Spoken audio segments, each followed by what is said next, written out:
আর বলতে ইচ্ছে করছে না। মাঝখানে বড্ড কতকগুলো তর্ক বিতর্ক হয়ে হাওয়াটা খারাপ হয়ে গেল। কিচ্ছু খারাপ হয়নি, হাওয়া ঠিক আছে। অমিত তার কপালের চুলগুলো কপালের থেকে উপরের দিকে ঠেলে দিয়ে খুব দরদের সুর লাগিয়ে পড়ে গেল। সুন্দরী তুমি সুখতারা, সুদূর শৈল শিখরান্তে, সর্বরি যবে হবে সারা, দর্শন দিও দিক ভ্রান্তে। বুঝেছ বন্যা? চাঁদ ডাক দিয়েছে শুকতারাকে, সে আপনার রাত পোহাবার সঙ্গিনীকে চায়। নিজের রাতটার পরে ওর বিতৃষ্ণা হয়ে গেছে। ধরা যেত অম্বরে বেশে, আমি অধজাগ্রত চন্দ্র, আধারের বক্ষের পরে অথে কালো করে খারন্ধ্র। ওর ওই আধখানা জাগা, ওই অল্প একটুখানি আলো, আধারটাকে সামান্য খানিকটা আঁচড়ে দিয়েছে। এই হলো ওর খেদ। এই স্বল্পতার জালে ওকে জড়িয়ে ফেলেছে। সেইটে ছিঁড়ে ফেলবার জন্যে ও যেন সমস্ত রাত্রি ঘুমোতে ঘুমোতে গুমড়ে উঠছে। কি আইডিয়া! গ্র্যান্ড!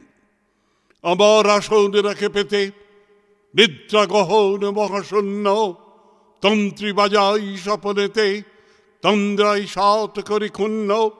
কিন্তু এমন হালকা করে বাঁচার বোঝাটা যে বড্ড বেশি। যে নদীর জল মরেছে, তার মন্থর স্রোতের ক্লান্তিতে জঞ্জাল জমে, যে স্বল্প, সে নিজেকে বইতে গিয়ে ক্লিষ্ট হয়। তাই ও বলছে, মন্দ চরণে চলি পারে, যাত্রা হয়েছে মোর সঙ্গ, সুর থেমে আসে বারে বারে, ক্লান্তিতে আমি অবসাঙ্গ। কিন্তু এই ক্লান্তিতেই কি ওর শেষ? ওর ঢিলে তারের বিনাকে নতুন করে বাঁধবার আশাও পেয়েছে। দিগন্তের ওপারে কার পায়ের শব্দ যেন শুনল, সুন্দরী ওগো শুকতারা, রাত্রি না যেতে এসো তূর্ণ, স্বপ্নে যে বাণী হলো হারা, জাগরণে করতারে পূর্ণ।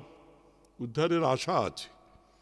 কানে আসছে জাগ্রত বিশ্বের বিপুল কলরব। সেই মহাপথের দূতী তার প্রদীপ হাতে করে এলো বলে। নিশীতের তল হতে তুলি লহতারে প্রভাতের জন্য, আধারের নিজেরে ছিল ভুলি, আলোকে তাহারে করো ধন্য।